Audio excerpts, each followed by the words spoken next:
paz do Senhor, meus amados irmãos e irmãs.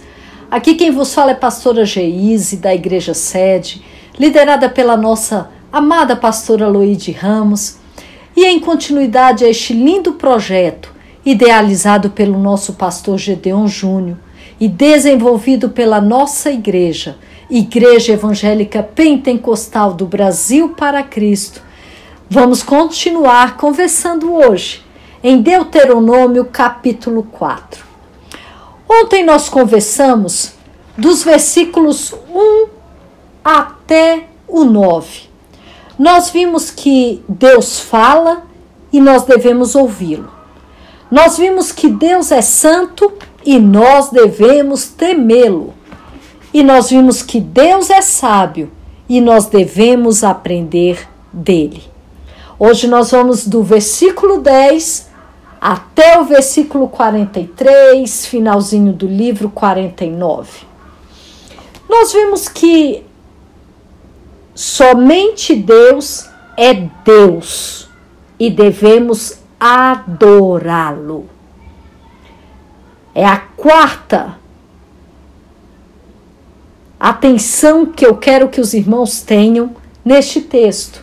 Nós devemos entender que ele fala, devemos ouvi-lo, ele é santo, devemos temê-lo, ele é sábio, devemos aprender dele, e hoje nós vamos ver que somente o Senhor é Deus e devemos adorá-lo. As nações ao redor de Israel adoravam vários deuses e deusas, mas Israel deveria adorar somente um único e verdadeiro Deus. Ouve, ó Israel, o Senhor, nosso Deus, é o único Senhor. Nesse primeiro princípio fundamental, tínhamos o quê? A confissão de fé dos judeus. E nós vemos que Moisés, quando ele vem falando sobre as experiências que o povo de Israel teve no Sinai, do versículo 10 ao versículo 19, Moisés lembra o povo das experiências extraordinárias de Israel no Sinai. Quando Deus fez sua aliança com eles, a montanha ela ardeu em fogo, cobriu-se de nuvens, de grande escuridão, houve trovões, raios assustaram o povo, e depois um toque da trombeta que soava cada vez mais alto.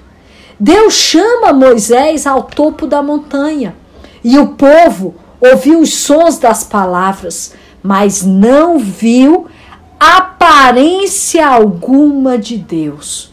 Olha que importante. Não viu aparência alguma de Deus. O que nós podemos aprender aqui?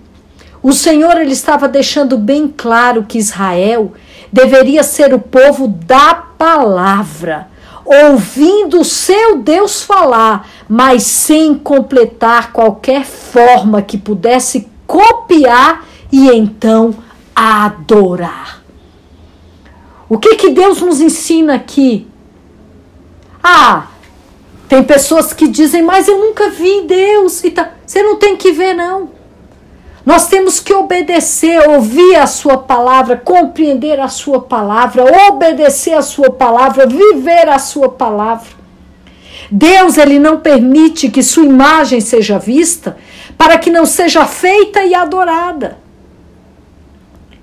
Nós adoramos, simplesmente adoramos. Imagem, precisa de uma imagem. Não precisa. Você tem que acreditar, crer. Aparência nenhuma vistes no dia em que o Senhor vosso Deus vos falou em Horebe, no meio do fogo. É o que a palavra do Senhor nos diz em Deuteronômio 4, versículo 15. E a conclusão é óbvia.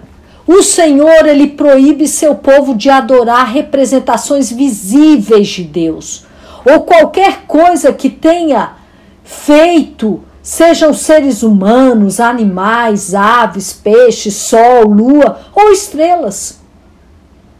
A adoração, ela é só do Senhor, para o Senhor, Para Ele nós vivemos, a Ele nós adoramos, a Ele nós servimos, a Ele nós escutamos. Ah, eu tenho que ver. Não, eu não vivo de vista, eu vivo é de fé. E eu creio que existe um Deus que criou todas as coisas, que fez o universo, que chamou à existência aquilo que não existia. Pelo poder da sua palavra, Ele trouxe todas as coisas à existência. E nós estamos aqui para adorá-lo, ao Deus Todo-Poderoso. O livramento de Israel no Egito. Moisés, ele havia acabado de mencionar todas as nações. Olha no versículo 19. E não levantaste os teus olhos aos céus e veja o sol, a lua, as estrelas, todos os exércitos do céu, e seja impelido ao que te inclines perante eles, e sirva aqueles que o Senhor, teu Deus, repartiu a todos os povos debaixo dos céus. Vocês não têm, todas as nações têm, não é para adorar isso aí. De modo que lembrou que o povo de Israel era diferente dos outros povos. Os outros povos, eles adorava sol, adorava lua, adorava bezerro, adorava, não sei, era tanta adoração. Não. O povo de Israel era diferente dos outros povos, pois Israel era um povo escolhido de Deus, a sua propriedade peculiar, sabe? O Senhor, ele escolhe Abraão e os seus descendentes para levar as suas bênçãos ao mundo todo. E a fim de realizar essa tarefa importante, era preciso que Israel fosse um povo separado. A cada ano, quando comemorassem a Páscoa, os israelitas se lembrariam de que haviam sido escravos no Egito e de que o Senhor os havia livrado por seu grande poder e de que era o seu povo. Quando Israel começou a imitar as outras nações, irmãos, e adorar os seus deuses abomináveis, que o povo deixou de ser uma nação dedicada exclusivamente ao Senhor, por terem esquecido dos seus privilégios, sabe? Eles perderam as suas bênçãos. Não, só a Deus adorarás. É o que Ele nos fala. A igreja de hoje, ela tem uma lição a aprender com isso. Nós somos chamados a ser um povo separado, que não se conforma com este mundo. Ah, é aquilo, todo mundo faz. Você não é todo mundo. Você é povo de Deus, você é a nação santa, sacerdócio real, propriedade exclusiva do Senhor. E, no entanto, a tendência das igrejas de hoje é usar aquilo que o mundo faz como modelo para o seu ministério. Não. Não é assim que deve ser. Nós devemos fazer o que o Senhor nos manda fazer, o que a Bíblia nos instrui a fazer. De acordo com essa filosofia, a igreja atrairá mais pessoas se os perdidos se sentirem mais à vontade no nosso culto. Irmãos, não vos conformeis com este século, mas renovai-vos pela renovação do vosso entendimento. E essa renovação só vem quando abrimos a palavra, quando lemos a palavra, quando estudamos a palavra, quando vivemos a palavra. O mais triste é que o santuário transforma-se às vezes num teatro. Um local onde tem show, e o ministério torna-se em uma forma de entretenimento.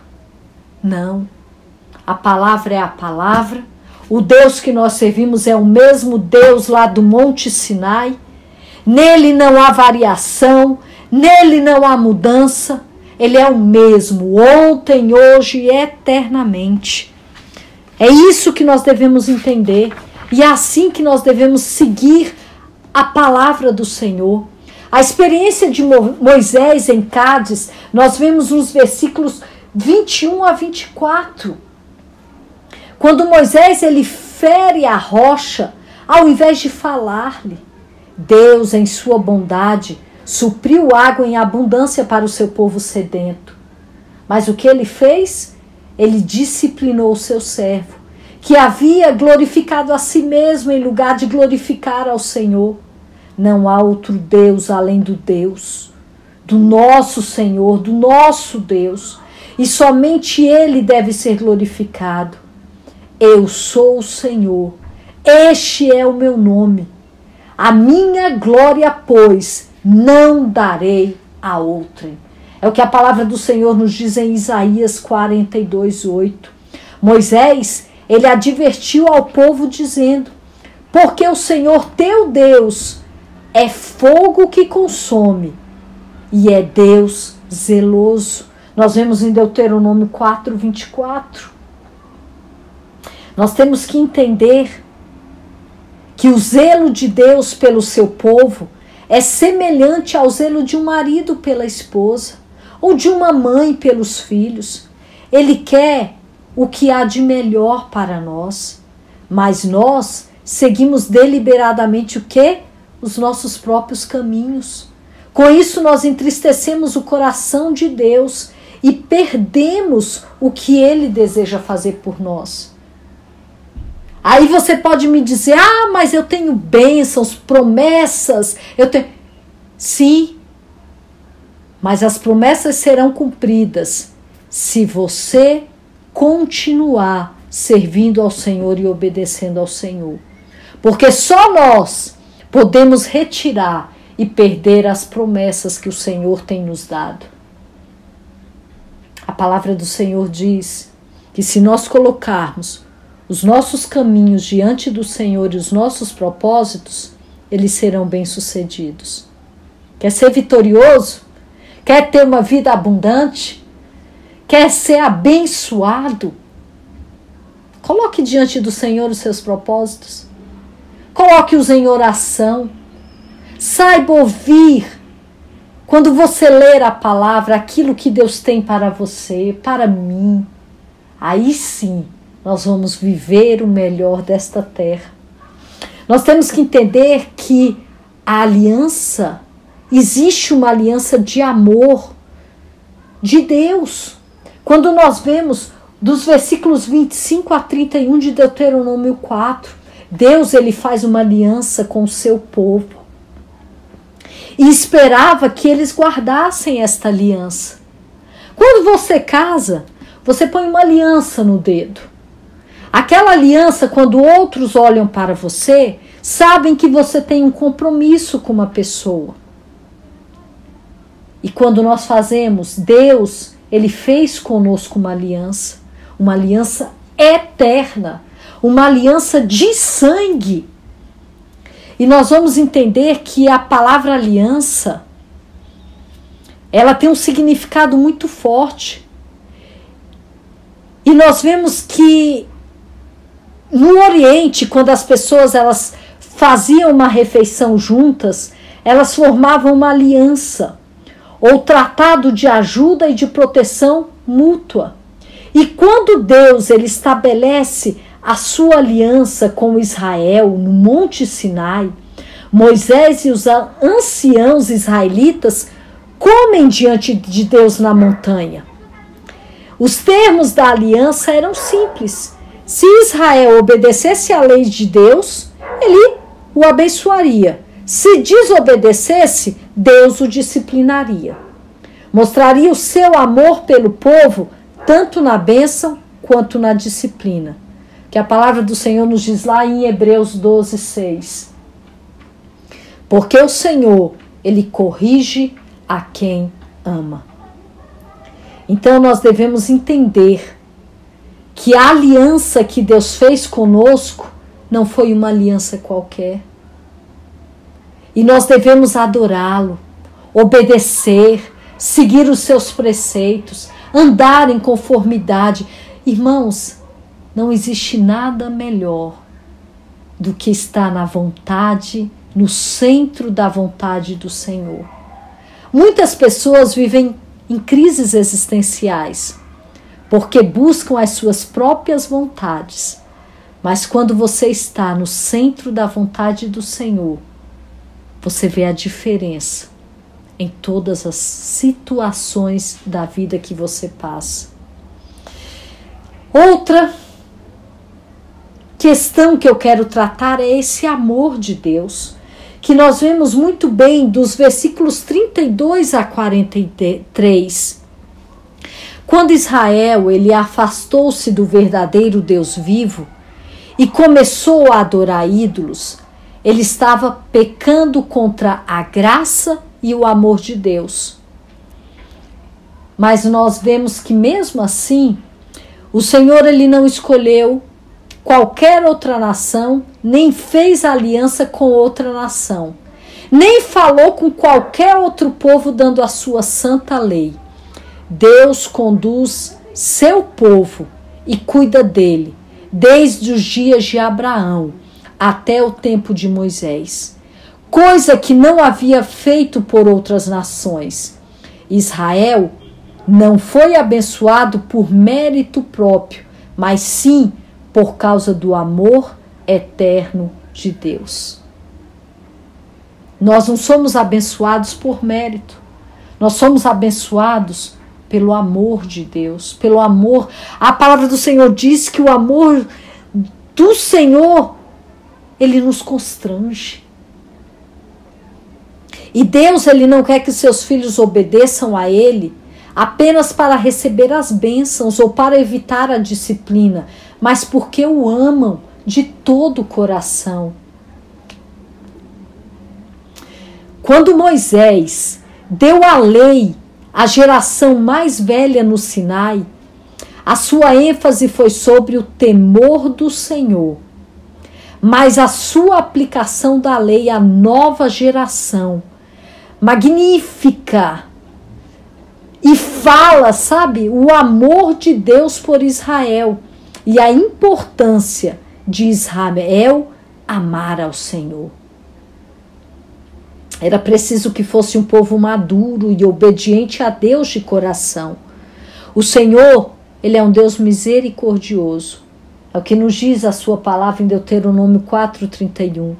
Mas nós não devemos tentá-lo, pois ele é um Deus zeloso, conforme nos fala o versículo 24.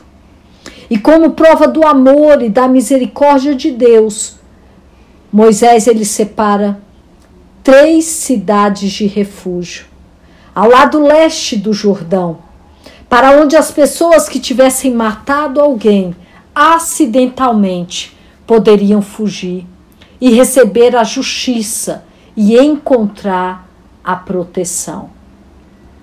Esse assunto ele é mais trabalhado, nós já vimos um pouquinho em áudios anteriores, mas ele vai ser bem mais tratado em Deuteronômio 19, dos versículos 1 a 14, as cidades de refúgio.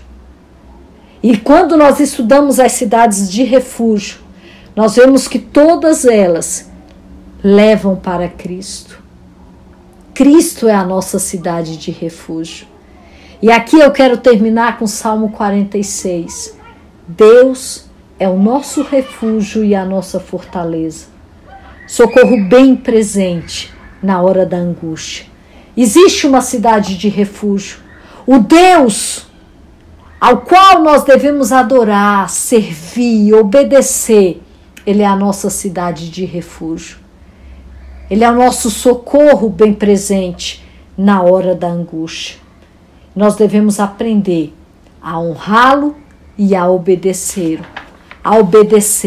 e a adorá-lo, pois ele é o único que merece a adoração. Que o Senhor vos guarde, que o Senhor vos proteja, que o Senhor vos abençoe cada dia mais e mais. A paz do Senhor, meus amados irmãos.